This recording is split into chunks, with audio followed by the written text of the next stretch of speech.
Chairman of the Academy, Sri Kothari, Director, Professor Govindarajan, Mrs. Rao, Dr. Srinivasan, ladies and gentlemen.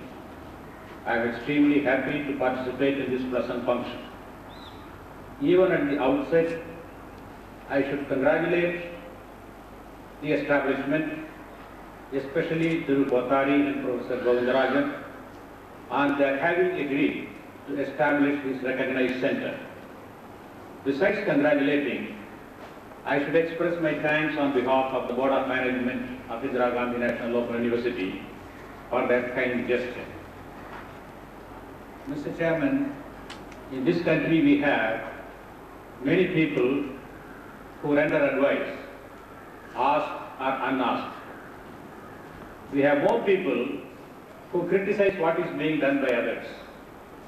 But we hardly come across that category of men and women who contribute even in a small way, whatever may be considered as a positive aspect in our daily life. Therefore, you and I have the responsibility to salute and thank those who are doers in the society, because that category is rather small. Higher education happens to be, in my opinion, a very privileged. It is one on which everybody seems qualified to offer an opinion. But unfortunately, very often, what is said is critical and even damning. The politicians find fault with higher education. As a matter of fact, in this country, sir, when it comes to our political parties, the party or the parties in position hardly agree on anything with the parties that are in opposition. They are in opposition because they could not be, for some reason or the other, in position. All our parties are quite convinced that the situation is very unsatisfactory. Administrators find fault with higher education, and what is worse, even the teachers and the students are extremely unhappy. Perhaps the only person or the group of persons who will not indulge in this kind of criticism are the family of vice chancellors, because we happen to, whether we like it or not, owe the responsibility for whatever it might be in the higher education. Any individual or a member of the public who happens to pass by an educational institution, stops for a while, takes a hard look at it, picks up the stone that may be available nearby, hits at an institution, making an already bleeding institution bleed more, then walks along with the supreme satisfaction that he has made his contribution to higher education. I am happy to say that the type of contribution that is being made by Thiru Kothari and Professor Govindarajan, either in the institution of the Kothari Academy or in the establishment of the recognized study center, is in this particular environment an extremely positive character and a very worthwhile contribution to be emulated by all. Indira Gandhi National Open University today, notwithstanding the fact that it is only 5 years old, is a major institution in the country. There are 167 study centers, about 250 coordinators and assistant coordinators, 6,000 counselors who offer instruction in the various study centers, and we employ around 900 to 1,000 specialists who prepare courses. Of these 167 study centers that I have mentioned, Professor Govindarajan, I might inform you that the recognized study center that is being inaugurated today is about the first of its kind in the whole country. And knowing as I do over a long period of time, I totally believe in the observation that you have made. This will be built up as one that will be a role model to be replicated in the whole country. I thank you very much for this commitment. Started taking greater interest than at any point of time in the history of higher education. It has its favorable aspect, it also has its unfavorable aspect. Governments either in this country or in any part of the world, when they take interest, they also intervene. They cannot differentiate between interest and intervention. Invariably, they take both of them are about the same. But nevertheless, the phenomenon is that the governments all over the world, both in advanced countries and in the developing countries, are taking more interest, making greater investment in higher education than before. During the last 10 years, there is hardly any advanced country in the world or some of the enlightened developing countries in the world which have not brought one form of Australia, New Zealand, some of the African countries, in one way or the other they have brought about an education act or a white paper on education.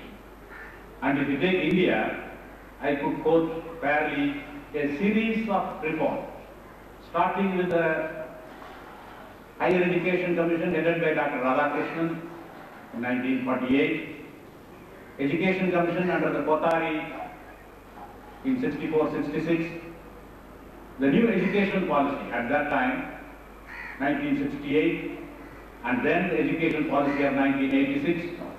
We have been attempting to bring about reforms, but the 1986 policy is even more important in the sense it was a comprehensive one.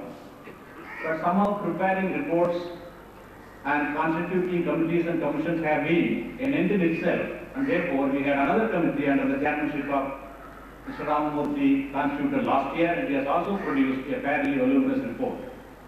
Not with as to the basics or the compelling reasons for this kind of an environment. If you look at the global scene, you find today, which is a common knowledge, the countries are divided into two major groups, the advanced countries and the developing countries. And the word developing is nothing but a euphemism for underdeveloped. But then, if you look at the scene, about 23% of the global population, which comes under what we call the advanced countries, is enjoying about 80% of the natural resources that are available. The balance 77% of the world population who live in what we call the developing countries have access only to the balance of 20% of the world's resources. You start wondering as to what could be the reason. It is not the financial organization under which these countries function. It is not even the political setup that is responsible, neither the religion nor the language. In the ultimate analysis, we have come to the conclusion that what matters is the capacity of these countries to create knowledge in science, master science and technology, and apply the knowledge of science and technology for the development. Development in almost every area of activity. Science and technology are not accessible to illiterate people. You take into account the development in the 21st century, it's not the nuclear device, it is not the space technology which will ultimately be identified with this century. What will be identified with this century is the emergence of knowledge as the most dominant factor in human life. And whatever might have happened is the contribution of this particular factor, whether it is nuclear research or space technology or the revolution that we are now seeing in the area of life sciences. Everything is a consequence of this development, and therefore the emergence of science, the emergence of knowledge, emergence of technology, both as tool and resource, is to be considered as the most dominant development. And once you consider knowledge as a resource, then follow certain other consequences. One, everybody should have access to it. Everybody will make a claim to it. If you take the agricultural civilization, education was an ornament. Education was an embellishment. Education was not an economic necessity. Today it has become an economic necessity, and therefore there are three developments which are important. One, universal education. Two, continuing education. Three, equity and equality of opportunity. Universal education might appear to be a very simple term, but nobody ever thought seriously of it in the 19th century. What happened today? Knowledge is developing so rapidly, knowledge is becoming so quickly obsolete that you have to re-educate it. It is said that knowledge doubles in every 7 or 8 years. There are some who say that this happens every 5 or 6 years. Even assuming for the sake of argument that knowledge doubles in every 10 years, If you take a graduate who starts his career and assuming that he will have at least 30 years of useful life, he will find that from the way stand where it stood at the time of his graduation, it would have increased eightfold during his career. It is no longer possible for any individual to keep pace with the development of knowledge on his own. And therefore, people have to be exposed to some kind of an updating, upgradation and broadening of knowledge periodically. We have in this country today about 38 lakhs of people who come under what we call the science and technology manpower. Even if you provide them a kind of a refreshing course or a refresher course once in 5 years, you have to consider 8 lakhs of people. There is no way by which the conventional system can deal with this problem. Coming to universal education, the most important thing is the teaching community. If you survey the Indian state, you will find that in the school system, about 260,000 teachers in the primary education and about 1,15,000 students in the secondary education level are untrained. In other words, we have about 3,75,000 teachers who are teaching in the classroom, but they have not been prepared for the job. You have close to 1,500 training institutions. Will it be possible for these 1,500 training institutions to train 375,000 people? Even assuming for the sake of argument that you can double and triple the number, are these people who are already employed and are earning for the maintenance of their family will be able to become full-time students? Even assuming that they become full-time students, will the lessons and the method of teaching be the same for those who are already teaching in comparison to those who will be fresh students into the system? India has a very peculiar situation. All over the world, we have between 5 to 6 nurses for every doctor. But in India, we have 2.1 doctors for every nurse. We produce around 17,000 doctors every year, but a little less than 8,500 nurses. We are told that the shortage of nurses is around 80,000. There is no way by which the conventional system will be able to meet this requirement. I am giving these examples only to show that slowly we have come to a stage when the conventional system is no longer able to meet the educational demands of the society, and a new strategy and a new approach has become necessary. It is in this context we have to look at the development of distance education not as a kind of a correspondence program under the postal system, not as a second choice, not as an alternative, and that too a weak alternative in comparison. No. Distance education system has come into existence today, and more so in the advanced countries, to meet certain emerging demands which cannot be met by is an organic entity. It keeps growing, it keeps evolving as the society advances. In the beginning we had what we call the Gurukul system, the Guru Shishya system. And Gurukul system is nothing peculiar to India. If you take the Academy of Plato and the Lyceum of Aristotle in Athens, it was the Greek version of the Indian Gurukul system. It existed all over the world. But then it was found inadequate. You will be able to train even today a Bharatanatyam dancer under the Gurukul system, a Carnatic musician under the Gurukul system. But even the most talented doctor will not be able to educate and train another doctor all on his own. It was possible for a Dronacharya at that time to be able to teach and train the person in every art of warfare as an individual. But today no Dronacharya will be able to do the job, considering the kind of complexity that you find. Same is true of engineering. And more than that, the number of manpower that is required cannot be met by the Gurukul system. So therefore, the variety of education and training needed and the number that the society demands made it necessary that we move to what we call the classroom system. But towards the 20th century, we are now moving again from the classroom system to the distance education system. The classroom system has not replaced completely the Gurukul system. He is working for a PhD under his guide. He is still working under the Gurukul system. So, the conventional classroom system incorporates in it all that is necessary and useful in the Gurukul system, but carries it forward. Similarly, the distance education absorbs all that might be useful in the conventional system but moves forward.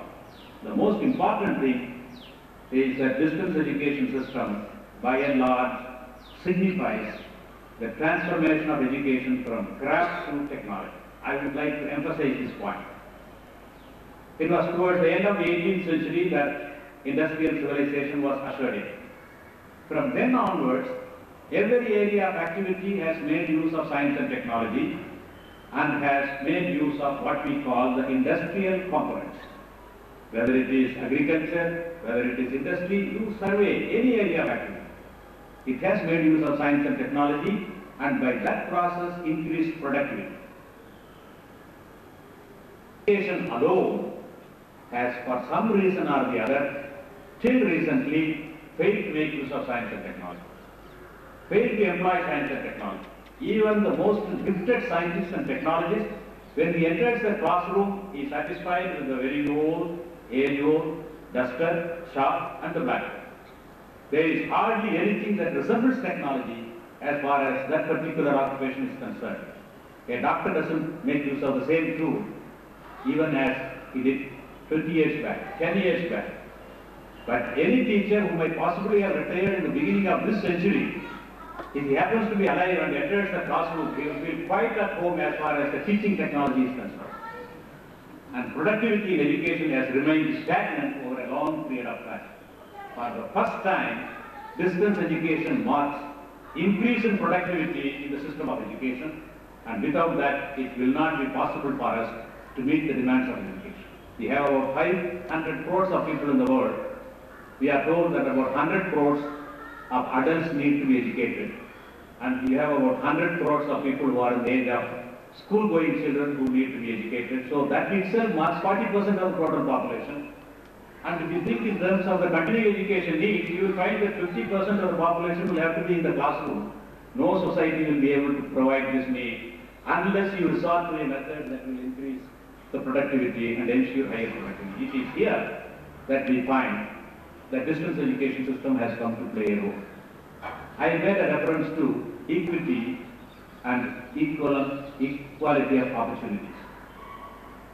I don't think whatever be the social justice and other policies that might have been followed in the past, the way that equity and equality of opportunities are talked about today, it was not done in the past. Even a country like the United States of America, when it comes to education, this has become a problem.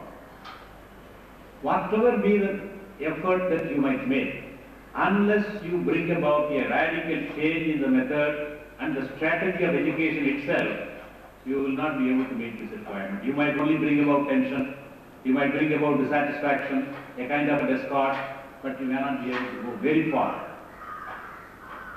Take for instance women. If you take the higher education system today, you have about 30% of the student population who are women. We have about 180 years of higher education in this country. This is about all that we have achieved.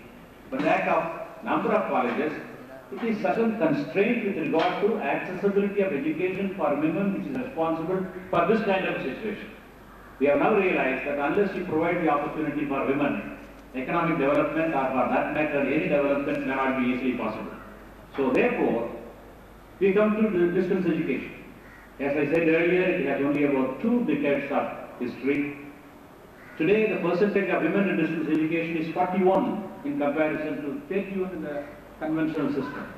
But if you take a state like Haryana, women constitute 61% of the total population in the distance education system. If you take Delhi, it is 45%. If you take Maharashtra, it is 59%. Tamil Nadu, again, it is 45%. I am only illustrating this to say that here is a device which is in a position to ensure greater opportunity for the disadvantaged people. The same thing can be said later for the people who live in remote areas, for the underprivileged people for whom education under the conventional system is not accessible, whatever be the kind of privileges that you might possibly provide. Availability is one, accessibility is another. You have to make things accessible even if availability is achieved. It is that way you find that this system is in a position to meet the needs of equality of opportunities and equity. I stress this only to point out that it is not an extension of the conventional system, but a third stage in the development of education with a new potential and a capability to meet some of the new demands that education is now meeting in our society. In 1962, that correspondence education was established in Delhi University. That was the beginning. Even in the first plan, the planners offered a correspondence education program in the 60s. In the 70s, this development was taking place at an accelerated rate. About 19 more universities established correspondence education. In the 80s, we have what we now call the Open University. In 1982, Andhra Pradesh established the first Open University. In 85, Indira Gandhi National Open University was established by an Act of Parliament. And in 89, we had 3 more universities, one in Rajasthan, another in Maharashtra, and the third in Bihar. So we have today 1 National Open University, 4 state universities, and on the whole, 44 universities offering either the correspondence education program or distance education program. About 10.3% of the total student population today is in the distance education system. I am giving you this information in order that you will have some idea of the magnitude of this system. But this is on an all India basis. When you come to individual areas, the southern region has 23% of the total student population under the distance education. It is only a little less than 10% in the north, but if you go to the eastern region, there is hardly any development in the field of distance education. But Tamil Nadu again is very different. 41% of the total students of Tamil Nadu are today in the distance education system. Therefore, this will be done early in order that this university can take up the responsibility for coordinating and maintaining the standards of higher education in the distance education system in this country. I would like to stress on the word coordination. We have today 26 universities in the country offering BA degree program. 21 universities in the country offering BCom degree program. And each one of these 26 universities is separately preparing the course material for BA, separately printing the course material for BA, and incurring the necessary expenditure. Even a very rich country cannot afford this kind of luxury of duplication. But this country, whatever be its poverty, has a way of repeating what could have been done by one person and where you could have affected considerable economy. I only want to give you one example. We have a fairly large number of institutions in the world offering correspondence education program in French language. They have come to a conclusion that audio tapes, video cassettes, and certain common education material will be prepared only in 2 places in the whole country, Laval in Canada and Paris in France.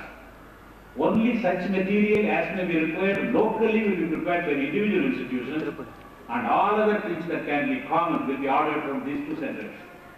When it is possible for them to organize it on a global level, we find that 26 universities within this country, and we are the people who go and give advice for international cooperation on many subjects.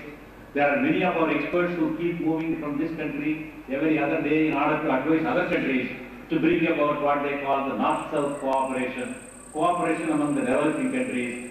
But they are all quite convinced that any cooperation among our own institutions is beyond their purview and outside their consideration. And if you take at the undergraduate degree program between one university and the other, what could be the difference in the material? In my opinion, only difference can be in the mistakes that come between one material and the other that is prepared. But the content itself cannot be.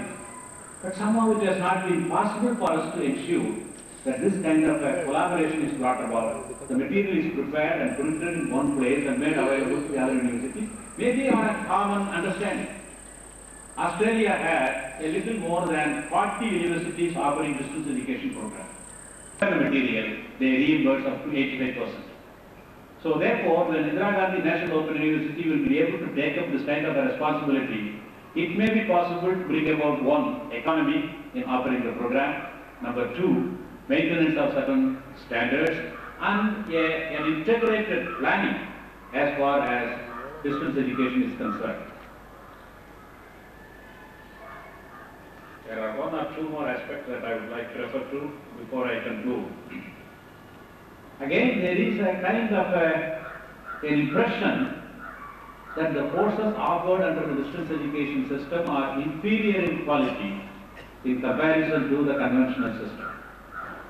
First of all, there is nothing inherent in any system that quality is automatically assured. Quality is what you prescribe, what you demand, and what you strive to achieve. And if you take the conventional system, I think the quality varies from one end of the spectrum to the other end. We have some of the highest levels of quality maintained by certain institutions. Institutions that are good in quality, there are institutions that maintain poor quality. But by itself, this particular system is not considered anyway inferior to a conventional system. Similarly, I can assure you that if you take the program that is being offered by Indira Gandhi National Open University in the field of management, we find that every firm, wherever they have found the employment of our graduates, are extremely happy with the kind of standard that has been maintained in this program. The instruction material that is now being prepared is made use of by the universities under the conventional degree program, and we are being offered royalty for making use of these things. So therefore, the kind of an approach that distance education system is inferior in quality again is an old-fashioned approach of a backwardness. It is no longer true in the case of advanced countries. One has to look at it from that and then try to see that we are in a position to maintain standards. Higher education today, in a way, is at crossroads. We have certain difficulties in making sure that it meets the needs of the people. We hear such things as management of higher education, accountability in higher education, cost-benefit analysis of higher education. Some 20 or 25 years back, if you have gone and talked to any one of the academics, especially in an advanced country, of the academics being managed, they would have revolted against that kind of an expression. It was considered almost unacceptable in terms of academic freedom. But those days have gone. To quote one example, UK has what we call the University Grants Committee. Our University Grants Commission is patterned on that. They have abolished the University Grants Committee and they have established now what they call the University Funding Council. This terminology is very important. Grant is different from fund. When you are given a grant, you are relatively free to use it in the manner you deem fit. But when you are given a fund, you have to account for every pie that is given to you. So, this marks in a way the shift that has taken place in the field of higher education. This is inevitable as far as our country is concerned. The question of relating higher education to the manpower needs of the society is a problem that is staring at our face. There really is no formula, no thumb rule by which you will be in a position to relate the manpower development to the higher education system in the country. Higher education, Mr. Chairman, today is too important a subject to be left to the teachers alone. But unfortunately, we seem to think that every requirement with regard to higher education will be met by the teaching community alone. It is no longer possible. It is necessary that the members of the public take as much interest as possible. The tendency that we now find in this country is one of condemning wherever you are dissatisfied. Condemnation has become part of our culture. And there is also a belief condemnation is a contribution by itself. Condemnation or demolishing a system without replacement is another form of vandalism. With a wheel and a long rod, and as you rotate the wheel, the rod projects forward, there is a pointer at the end, and then you see that the pointer touches the place of landing of the individual, and then you measure it on the graduation that is already provided in the rod itself. Having made that, he left it in the workshop with a small board. There are 13 defects in the machine. If you find the 14th one, try to rectify it. I could not understand, but they will always be ready to find 100 mistakes in whatever an individual might possibly have done. This board only tells him, if he can do something, do it. If he cannot do, please keep quiet. We have to today, even in the field of education, encourage people who are in a position to make, however humble a contribution may be, but still a positive contribution. The kind of condemnation that we come across with regard to higher education is quite negative and we will not be able to make any kind of a positive contribution to higher education itself. Distance education today is a new tool. It is said that if you do today's job with yesterday's tool, tomorrow you will be out of business. To my knowledge, government is the only organization that can do today's job with yesterday's tool, but still remain in business. But in education, it will be impossible for us to do today's job with yesterday's tool. You will have to think in terms of today's tool as well as tomorrow's tool. Distance education in certain areas of education, in my opinion, is today's tool. I am extremely happy that Kothari Academy has come forward to provide the opportunity for education for some of their girls who are studying with the help of distance education. I take this opportunity, one, to congratulate them, two, to thank them, and I wish and trust that this will become a model for distance education recognized center all over India. Thank you very much for that. Host on us.